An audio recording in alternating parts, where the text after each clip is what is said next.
Hello everyone, I welcome you all in today's class, and in this particular class we are going to study some sentence pattern.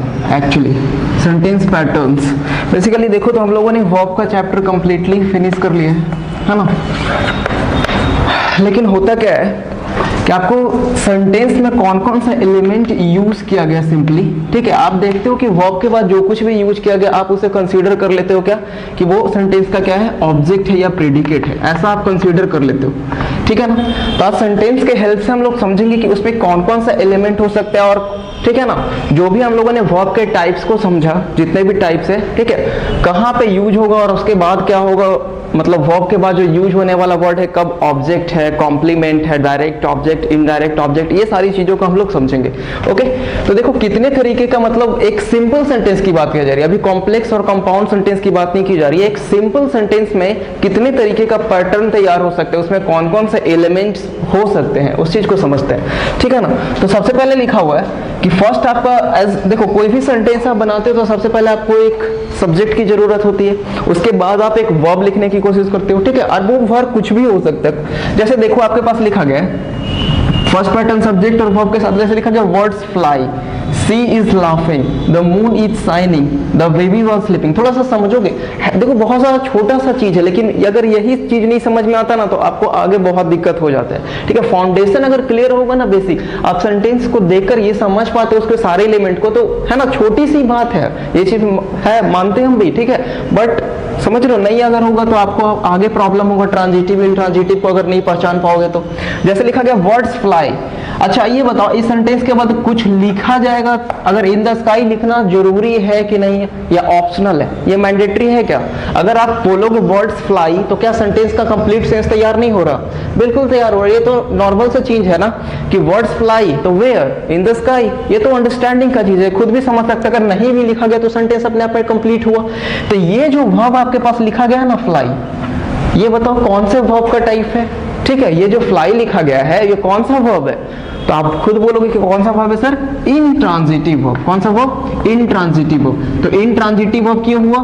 क्योंकि इसके बाद कोई object की जरूरत नहीं। हम लोगों ने प्रीवियस लेक्चर में इस चीज को समझा कि अगर सब्जेक्ट के बाद वर्ब को अगर ऑब्जेक्ट की रिक्वायरमेंट है, अगर उस वर्ब को ऑब्जेक्ट की रिक्वायरमेंट है तब वो हमारा ट्रांजिटिव वर्ब होता है, लेकिन यहाँ पे ऑब्जेक्ट ना भी लिखे तो सेंटेंस कंप्लीट है अपने आप में, ठीक है। इसका मतलब ये अपने आप में कौन सा वर्ब हुआ? इंट्रांजिटिव वर्ब, ठीक है। सी इज लाफिंग, तो ये देखो सेंटेंस का मेन वर्ब ही है और ये सेंटेंस का हेल्पिंग वर्ब, लेकिन देखा जाए तो ये है क्या, ये इनफैक्ट इंट्रांजिटिव ही है। मेन वर्ब का कौन सा टाइप है? इंट्रांजिटिव है। समझ रहे हो आप लोग, ये भी आपके पास लिखा गया क्या, intransitive, helping verb, main verb मिलाकर क्या इंट्रांजिटिव, ये भी इंट्रांजिटिव। इसका मतलब फर्स्ट पैटर्न आपको समझ में आया कि जब सेंटेंस में सिर्फ सब्जेक्ट एंड वर्ब दो चीज से मिलकर सेंटेंस बना होता है, ओनली दो एलिमेंट उसमें है, सब्जेक्ट, सेंटेंस का सब्जेक्ट एंड उसका वर्ब, बेसिकली दो एलिमेंट अगर सेंटेंस में यूज किया गया है ना, तो वो जो हमारा सेंटेंस होगा बेसिकली उसमें जो वर्ब यूज किया गया है वो इंट्रांजिटिव वर्ब होगा। कौन सा वर्ब होगा sir?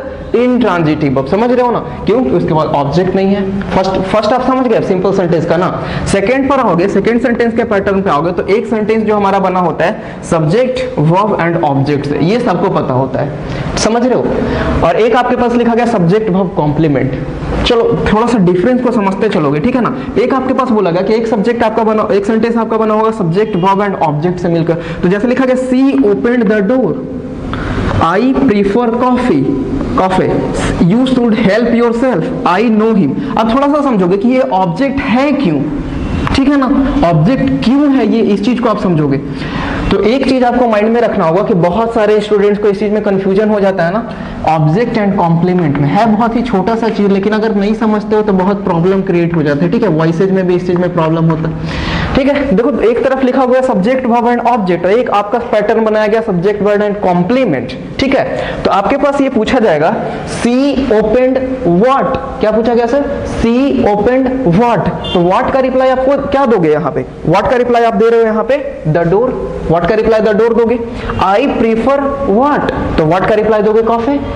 You should help home, क्या देख रहे हो, होम, होम का रिप्लाई क्या हो गया? योरसेल्फ। आई नो whom का रिप्लाई क्या होगा? him। तो ये 4 एग्जाम्पल के ऑब्जर्वेशन से हमें पता चल गया कि अगर verb का रिप्लाई किस चीज से आ रहा है सर, what का रिप्लाई दे रहा है या whom का रिप्लाई दे रहा है, ये दो वर्ड, ये दो WH वर्ड, क्वेश्चन वर्ड का अगर रिप्लाई इस verb दे रहा है, सेंटेंस में यूज होने वाला verb अगर what का रिप्लाई कन्वे कर रहा है या whom का रिप्लाई कन्वे कर रहा, तो वो 100% कौन सा वर्ब है सर? Transitive verb. और उसके बाद जो भी वर्ड लिखा गया है वो एक क्या है? ऑब्जेक्ट है। आप समझ रहे हो कि नहीं? ठीक है ना। सी ओपन व्हाट द डोर, इसी वजह से ये ऑब्जेक्ट है। क्यों? क्योंकि ये व्हाट का रिप्लाई आप बोलोगे, ये सब जो भी वर्ब यूज किया गया है ये मेन वर्ब तो है, मेन वर्ब में कौन सा टाइप? तो बोलोगे ट्रांजिटिव वर्ब। कौन सा वर्ब? Transitive verb. क्यों? क्योंकि इसके बाद ऑब्जेक्ट यूज किया गया। दोनों में डिफरेंस समझे ना, इसमें ऑब्जेक्ट नहीं था तो इसे बोला गया इंट्रांजिटिव वर्ब, और ये क्या हो गया? ट्रांजिटिव वर्ब, क्योंकि ऑब्जेक्ट यूज किया गया। चलिए अब थोड़ा सा कॉम्प्लीमेंट वाला देखोगे तब दोनों में और क्लैरिटी आ जाएगी। ठीक है, जैसे लिखा गया सब्जेक्ट वर्ब एंड कॉम्प्लीमेंट, एक आपका स्ट्रक्चर तैयार होता है सब्जेक्ट वर्ब एंड कॉम्प्लीमेंट। ठीक है, सिंपल सेंटेंस लिखा गया she is a doctor, this is a pen, she looks happy, he got angry. देखो बहुत सिंपल सेंटेंस लिखा गया। अब यहाँ पे देखोगे आपसे पूछा जाएगा सर कि ये इज क्या है यहाँ पे। ठीक है, तो फिर से आप बोल दोगे कि हेल्पिंग वर्ब है, एक्सिलरी वर्ब है। ठीक है ना, आप इस चीज को रट लेते हो कि is, am, are, was, were, has, have हमेशा क्या होता है? हेल्पिंग वर्ब होता है, एक्सिलरी वर्ब होता है। लेकिन फिर से आप यहाँ पे गलत हुए ना, दिस इज अ पेन, तो यहाँ पे ये इज जो है हेल्पिंग वर्ब ना होकर कौन सा वर्ब है सर? Main verb. और मेन वर्ब का भी टाइप बोला जाएगा तो उसे बोला जाता है लिंकिंग वर्ब। कौन सा वर्ब? Linking verb. क्यों? क्योंकि यहाँ पे ये सब्जेक्ट और जो ऑब्जेक्ट की जगह पे लिखा हुआ है वो दोनों को रिलेट कर रहा है, उसके एक इंफॉर्मेशन को कन्वे कर रहा है। क्लियर? तो यहाँ पे ये जो वर्ड लिखा गया ना पेन, पेन कोई ऑब्जेक्ट ना होकर के क्या है? कॉम्प्लीमेंट है। कौन सा वर्ड है? कॉम्प्लीमेंट। जैसे लिखा गया सी इज अ डॉक्टर, तो डॉक्टर है कौन? तो डॉक्टर सी ही तो है। तो बताओ ऑब्जेक्ट की जगह पे लिखा हुआ किसके इंफॉर्मेशन को कन्वे कर रहा है सर? सब्जेक्ट के इंफॉर्मेशन को कंप्लीट कर रहा है। कॉम्प्लीमेंट का मतलब आप लोग समझते ही हो, कॉम्प्लीमेंट जो पूरा करता है सेंटेंस के इंफॉर्मेशन को, उसके कंप्लीट मीनिंग को तैयार करता है कॉम्प्लीमेंट। ठीक है, तो सी इज अ डॉक्टर, तो डॉक्टर है कौन? सी ही तो है। इस वजह से ये डॉक्टर वर्ड लिखा गया, ये ऑब्जेक्ट ना होकर के क्या है? बिल्कुल ठीक कहा, कॉम्प्लीमेंट है। ठीक है ना।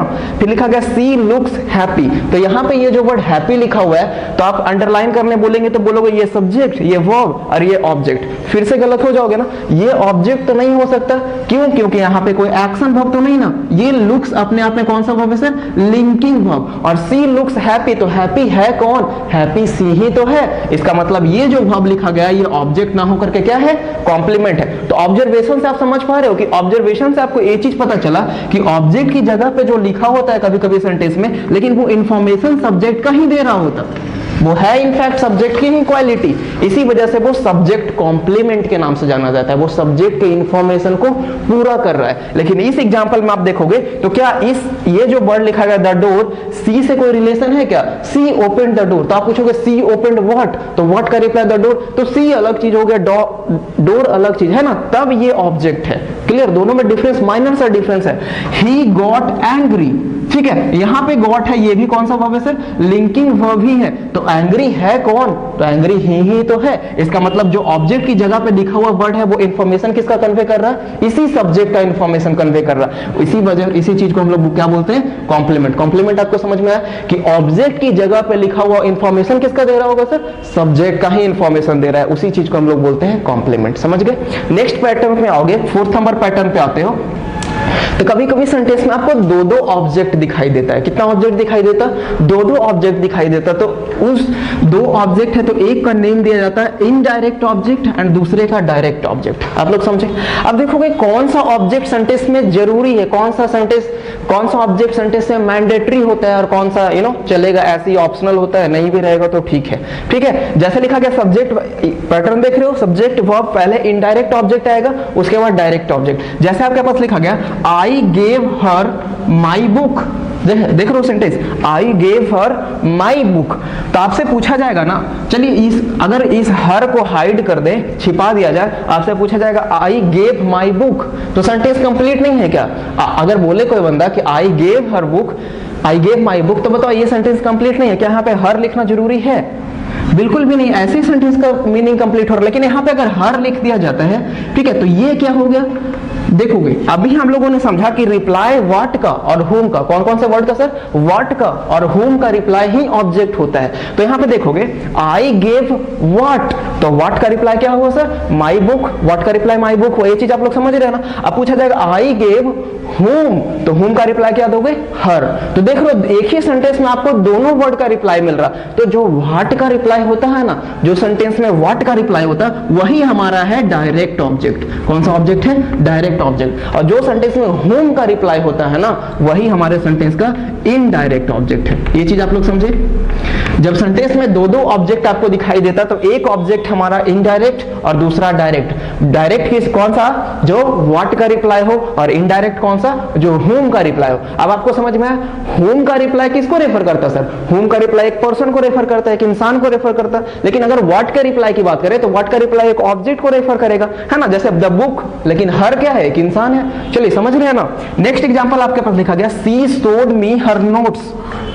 अब देखो सी सोड व्हाट, तो व्हाट का रिप्लाई दोगे नोट्स, दोगे कि नहीं, तो है ना। और यहाँ पे सी सोड होम, तो होम का रिप्लाई क्या हुआ, मी। समझ रहे हो। तो ये मी कौन सा ऑब्जेक्ट हुआ, बिल्कुल ठीक है, इनडायरेक्ट ऑब्जेक्ट, ठीक है। और ये नोट्स कौन सा ऑब्जेक्ट हो गया, ठीक है, डायरेक्ट ऑब्जेक्ट। समझ गए।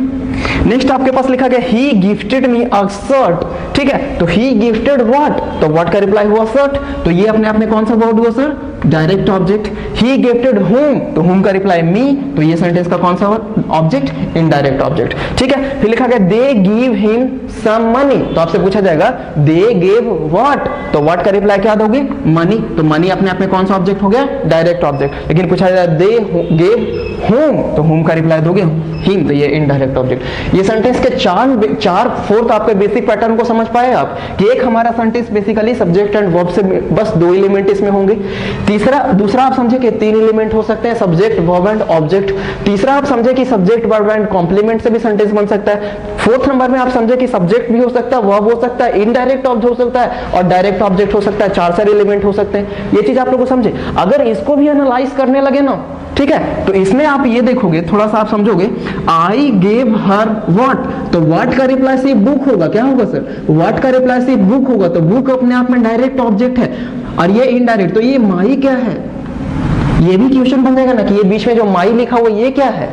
तो ये होता है ऐसे, इनफैक्ट देखा जाए तो इसको बोलते हैं एडजेक्टिव। और कौन सा एडजेक्टिव है ये, पजेसिव एडजेक्टिव। लेकिन आप ऑब्जेक्ट को अभी फिलहाल के लिए दोनों वर्ड को अंडरलाइन करके बोल सकते हो कि ये सेंटेंस का डायरेक्ट ऑब्जेक्ट है, ठीक है ना। लेकिन अगर आप एक एक वर्ड को एनालाइज करने लगोगे ना, जैसे नीचे वाले एग्जांपल को आपको समझाते हैं। नीचे वाले अगर बोला जाए कि आप एक एक वर्ड को, सेंटेंस में जितना भी वर्ड्स यूज किया गया ना, आप हर एक वर्ड को अंडरलाइन करके उसका नेमिंग करोगे क्या है सेंटेंस में, तो आप देखोगे दे को क्या बोलोगे सर, सब्जेक्ट बोलोगे कि नहीं। गेव को क्या बोलोगे, तो गेव हमारे सेंटेंस का मेन वर्ब हो गया, ठीक है। हिम क्या हो गया, तो हिम सेंटेंस का इनडायरेक्ट ऑब्जेक्ट हो गया। समझ रहे हो। ये सम क्या है, तो सम एक एडजेक्टिव का फंक्शन करता है। मनी क्या हो गया, यहाँ पे नाउन जो कि सेंटेंस का डायरेक्ट ऑब्जेक्ट है। समझ रहे हो कि नहीं आप लोग, ठीक है। ओके, तो ये फोर्थ पैटर्न आपको समझ में आया। और पैटर्न हम लोग देखते हैं, अप्रोक्स 12-13 पैटर्न बन सकता है एक सिंपल सेंटेंस का, ठीक है ना।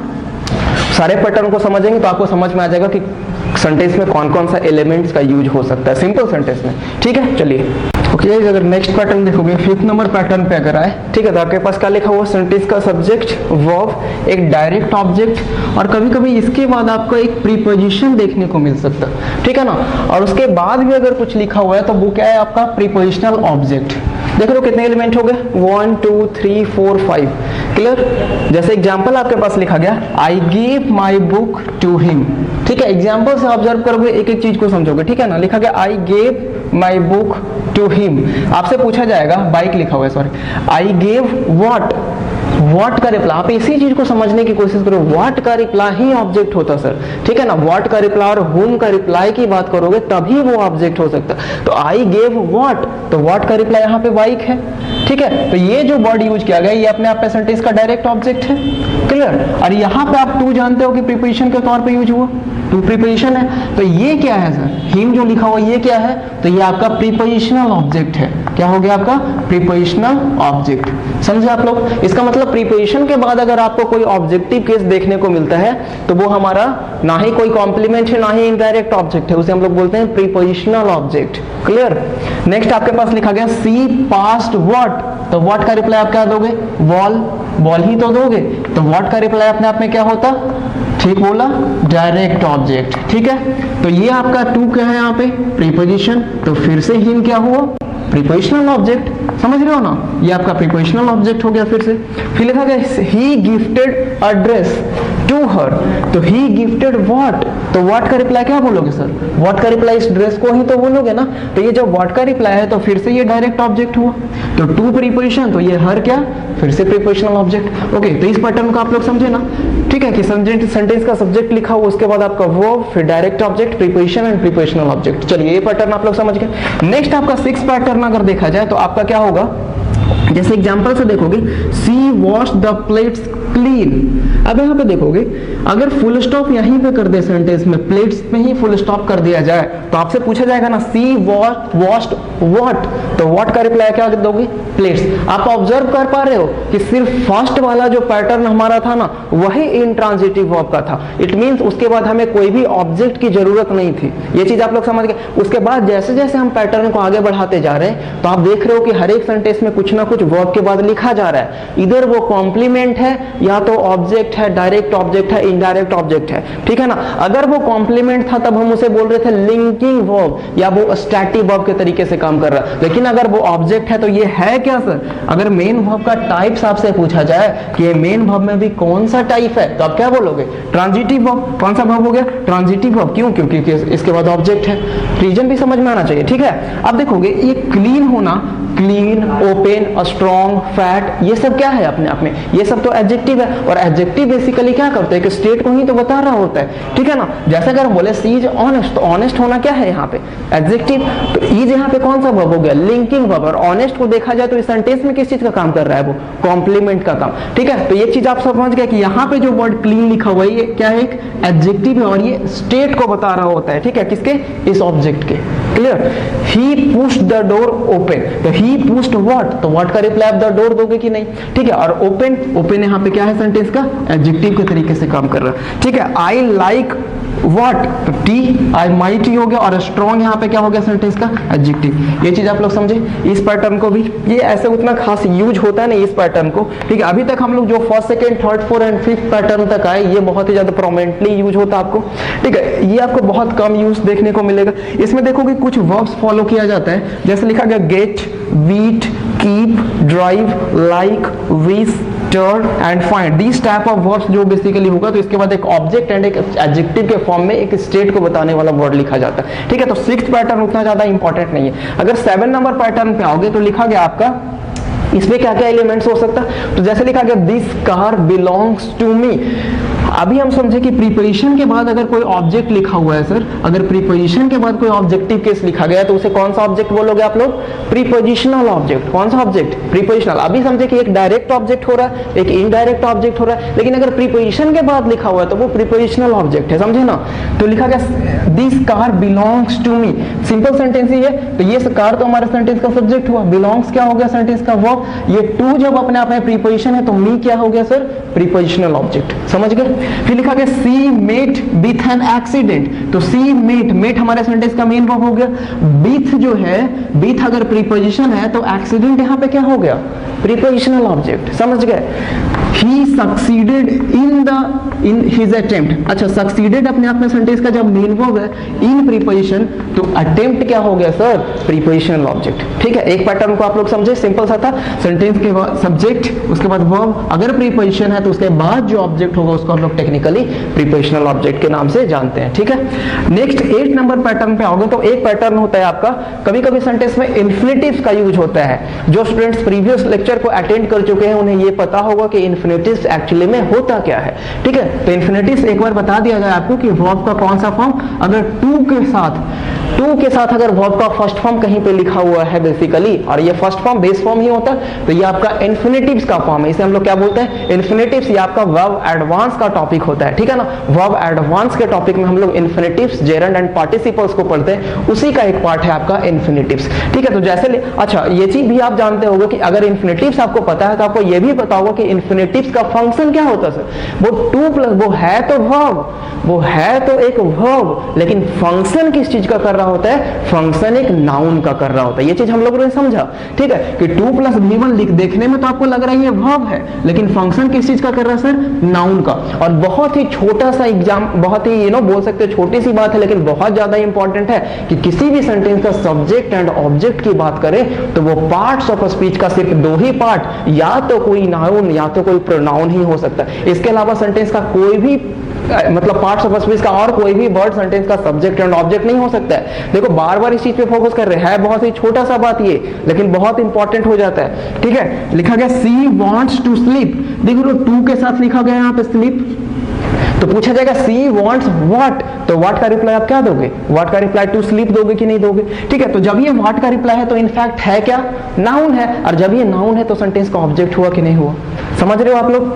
ही फॉरगेट व्हाट, तो टू टेक हिज मेडिसिन्स, तो ही फॉरगेट व्हाट का रिप्लाई टू टेक आ रहा है कि नहीं, जब ये व्हाट का रिप्लाई है तो देखने में तो आपको लग रहा है वर्ब, लेकिन वर्ब क्या व्हाट का रिप्लाई हो सकता है कभी भी, व्हाट का रिप्लाई तो हम लोगों ने समझा कि व्हाट का रिप्लाई नाउन होता है, ठीक है। तो जब ये नाउन है इसका मतलब ये भी इन्फिनेटिव्स के फॉर्म में यहाँ पे यूज हुआ, समझ रहे हो आप लोग। I hoped to pass the exam, I hoped what, to pass the exam, ठीक है ना। तो टू पास यहाँ पे जो इन्फिनेटिव्स का फॉर्म 2 + V1 लिखा गया है, ये भी यहाँ पे क्या है सर, नाउन के फॉर्म में यूज किया गया। तो आप लोग समझे कि सब्जेक्ट वर्ब एंड कभी कभी आपको इन्फिनेटिव सेंटेंस में दिखाया जाता है, और वो जो इन्फिनेटिव सेंटेंस में यूज किया गया है वो as the object of verb use किया गया, वो वर्ब का ऑब्जेक्ट के तरीके से काम कर रहा होता है। वो देखने में आपको वर्ब का फर्स्ट फॉर्म लग रहा है टू के साथ, लेकिन वो कोई वर्ब नहीं होता, क्या होता सर, एक नाउन के तरीके से फंक्शन करता है। जैसे अगर हम बोले डांसिंग, ठीक है ना।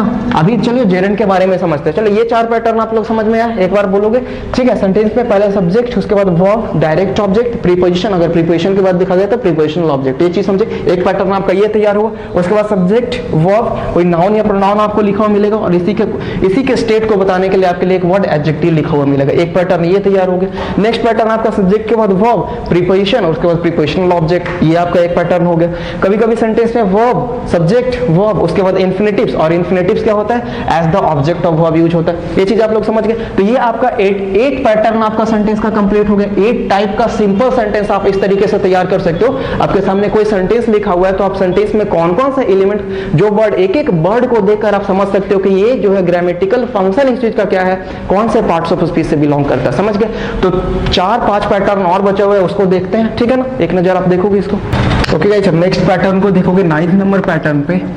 प्रॉपर सेंटेंस में ऑब्जेक्ट की जगह पे बेसिकली जेरंड का यूज होता है, ठीक है। जेरंड आप लोग समझते हो, जो स्टूडेंट्स प्रीवियस लेक्चर देखे होंगे, जेरंड को बहुत ही डिटेल में कवर किया गया था, है ना।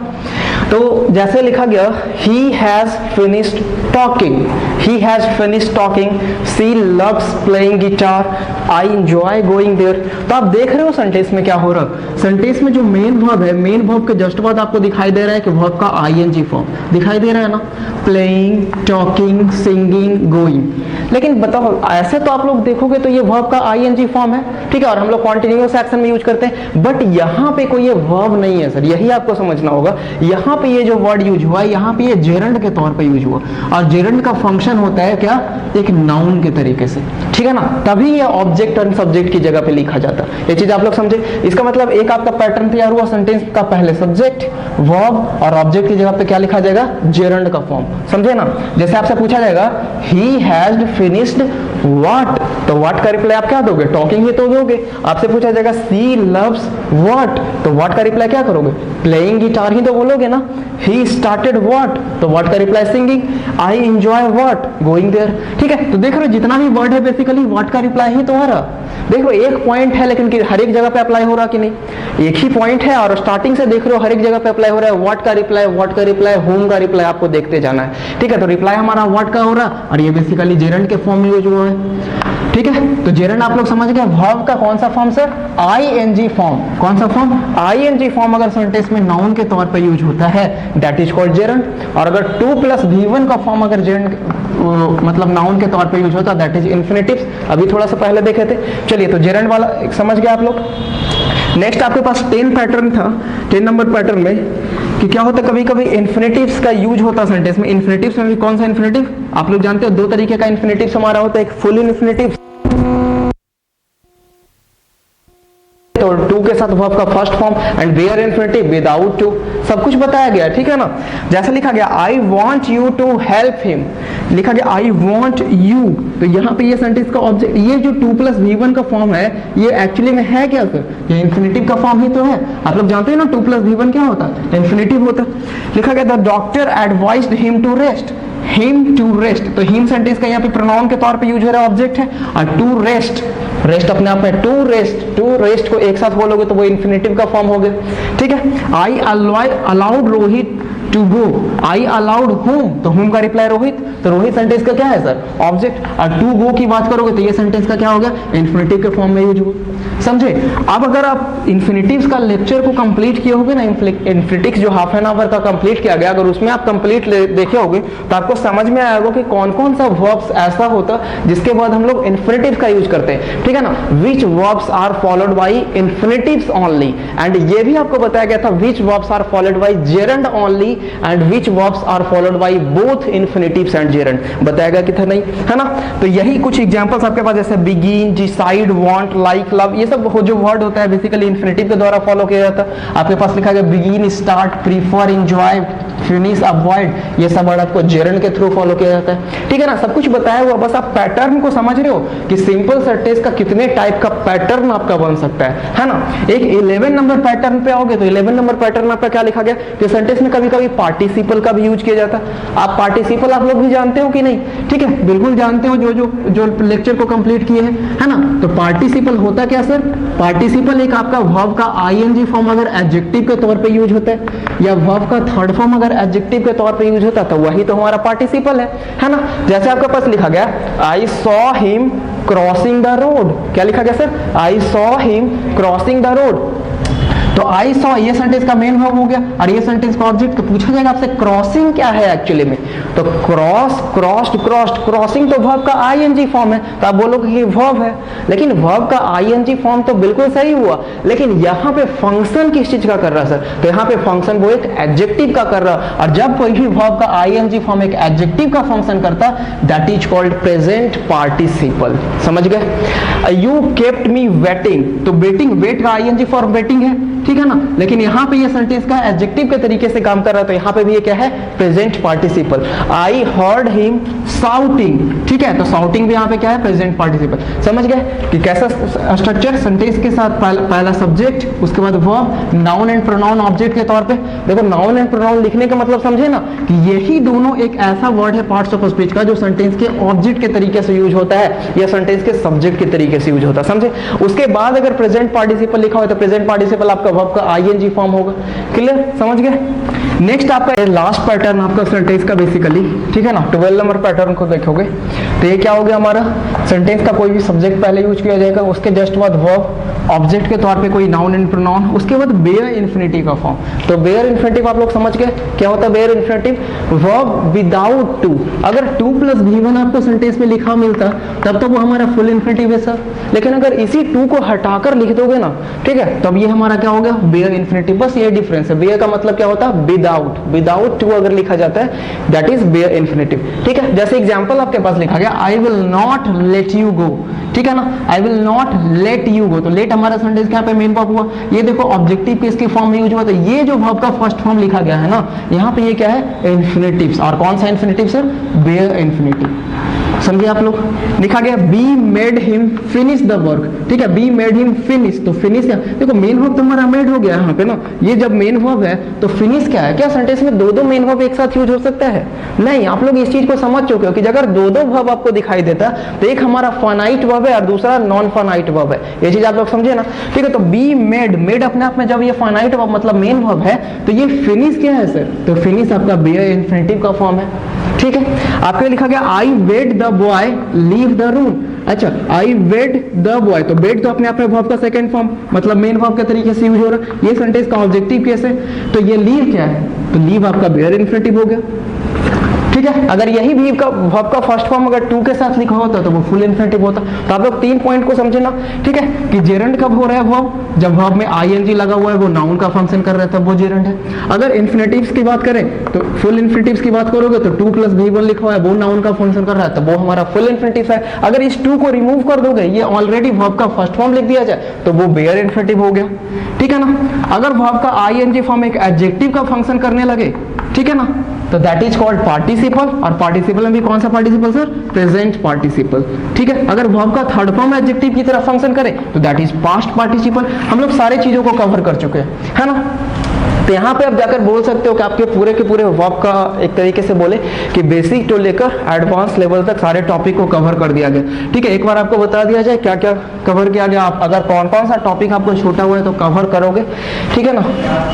को रिकमेंडेशन के तौर पे जैसे लिखा जाए, फर्स्ट लेवल पे अगर वर्ब को बोला जाए, ठीक है, हम लोगों ने क्या समझा था, स्टार्टिंग से किया गया था आपको verb and verb its types को लेकर 1 2 3 4 5 6 लेक्चर तक किया गया। लेकिन कल प्रीवियस क्लास में हम लोगों ने क्या किया कि जो बेसिक आपका जितना भी टाइप्स है उसको रिकैप कर दिया गया। इसका मतलब वर्ब एंड इट्स टाइप्स का एक पार्टिकुलर 1 आवर का क्या रिकैपिचुलेशन क्लास है, ठीक है ना। तो ये आपका वर्ब एंड इट्स टाइप्स एक क्लास में कवर हो गया, वर्ब एंड इट्स टाइप्स, ठीक है। ये आपका एक क्लास में कवर हो गया, जिसको आप बेसिक्स फाउंडेशन बोल सकते हो, बेसिक्स फंडामेंटल्स। दूसरे लेवल पे आओगे सर तो आप मॉडल एक्सिलरीज का लेक्चर, ठीक है, देखोगे कौन सा मॉडल एक्सिलरीज, ठीक है। ये मॉडल एक्सिलरीज का कितने आवर का, 1.5 आवर का, 1.5 आवर का लेक्चर है ना, जिसमें आपका पूरा कवर किया गया modals can, could, may, might, dare, used to, need, हर एक के यूजेस को कौन से सिचुएशन में यूज करते हैं। और देखो एक पॉइंट की हर एक वीडियोस के नीचे, ठीक है, आपका नोट्स भी डाला हुआ है, ठीक है ना। तो आप कंप्लीट लेक्चर को देखकर नोट्स बनाओगे तो ऐसा हो ही नहीं सकता कि वो चीज आपको समझ में ना आए, ठीक है। थर्ड नंबर पे आप आओगे बेसिकली तो आप वर्ब एडवांस के टॉपिक पे पहुंचते हो, ठीक है। कौन सा sir, verb advance. Verb advance में हम लोगों ने क्या पढ़ा, तो इन्फिनेटिव्स का टॉपिक कवर किया गया। इन्फिनेटिव्स आप लोगों ने डिटेल में समझा, कितने आवर का, 1.5 hour, sorry half an hour का। ये हो गया आपका जेरंड का टॉपिक है आपका हाफ एन आवर का, ठीक है। उसके बाद पार्टिसिपल कवर किया गया हाफ एन आवर, दैट फिर उसके बाद पॉजिटिव वर्ब को कवर किया गया, ठीक है, पॉजिटिव वर्ब। ये जो 4 टॉपिक्स है हमारा वर्ब एडवांस के टॉपिक में आते हैं, ये सब हाफ एन आवर का लेक्चर है। उसके बाद एक आप बोल सकते हो कि बेसिक्स में ही आपका एक कंफ्यूजिंग वर्ब्स का था, वो भी हाफ एन आवर का लेक्चर है, ठीक है ना, कंफ्यूजिंग वर्ब्स, ठीक है। तो इस तरीके से आप बोल सकते हो कि आप जब इस लेवल पे आओगे, स्टार्टिंग वर्ब एंड टाइप से करते करते आप जब पॉजिटिव वर्ब तक पहुंच जाते हो, ठीक है ना, तो ये आपका पूरा वर्ब बोल सकते हो कि बेसिक टू एडवांस लेवल तक कवर हो जाता है, ठीक है ना। तो ये बेसिकली आपसे रिक्वेस्ट होगा और रिकमेंडेशन भी एक तरीके से मान सकते हो कि आप कोई भी अगर क्लास को मिस कर दिए हो तो वो क्लास को देखोगे आप लोग, ठीक है ना, कंप्लीटली, और नीचे डिस्क्रिप्शन बॉक्स में नोट्स है, उससे नोट्स बनाओगे, बिल्कुल कंप्लीट होगा टॉपिक, ऐसा हो ही नहीं सकता, ठीक है ना, बेसिकली। ओके, चलिए तो नेक्स्ट क्लास में हम लोग क्या करेंगे, तो आप देखोगे 2 टॉपिक हम लोगों ने कवर किया। कौन सा टॉपिक, टेंस एंड वर्ब, जिसको आप बोल सकते हैं पूरे इंग्लिश लैंग्वेज का फाउंडेशन, ठीक है ना। आप किसी वर्ब के बिना कोई सेंटेंस बोल ही नहीं सकते। ये चीज आपको स्टार्टिंग में बताया गया था कि आप वर्ब के बिना कोई सेंटेंस बोल सकते हो क्या, विदाउट वर्ब कोई सेंटेंस नहीं बोला जा सकता, और उसका एक फाउंडेशन बेसिक मतलब टेंस। ये 2 टॉपिक हम लोगों ने कवर किया। अब ये दोनों का मिक्स्ड प्रैक्टिस, एक एग्जॉस्टिव प्रैक्टिस के सेक्शन रखा जाएगा। क्या बोला गया, exhaustive practice, approx 100 to 200 questions की प्रैक्टिस हम लोग इस दोनों टॉपिक से करेंगे, ठीक है ना। आई बिलीव कि practice is much more important, है ना। प्रैक्टिस सबसे ज्यादा इंपॉर्टेंट होता है। आप कितना भी थ्योरेटिकल चीजों को पढ़ते चले जाओ, उससे कुछ नहीं होगा जब तक आप क्वेश्चन सॉल्व नहीं कर पाते, जब तक आपका प्रैक्टिस नहीं हो पाता उस चीज का, है ना, उस टॉपिक पे कमांड नहीं हो पाएगा आपका अच्छे से। ओके, तो एक आपका पार्टिकुलर किस चीज का होगा सर, एग्जॉस्टिव प्रैक्टिस। कौन सा टॉपिक का, टेंस एंड वर्ब का, ठीक है। ओके, तो आई होप आप लोग सारे लेक्चर को कंप्लीट करोगे, धीरे धीरे नोट्स बनाओगे। ओके, तो let's see you in the next class. Keep smiling, keep practising, take care and thank you.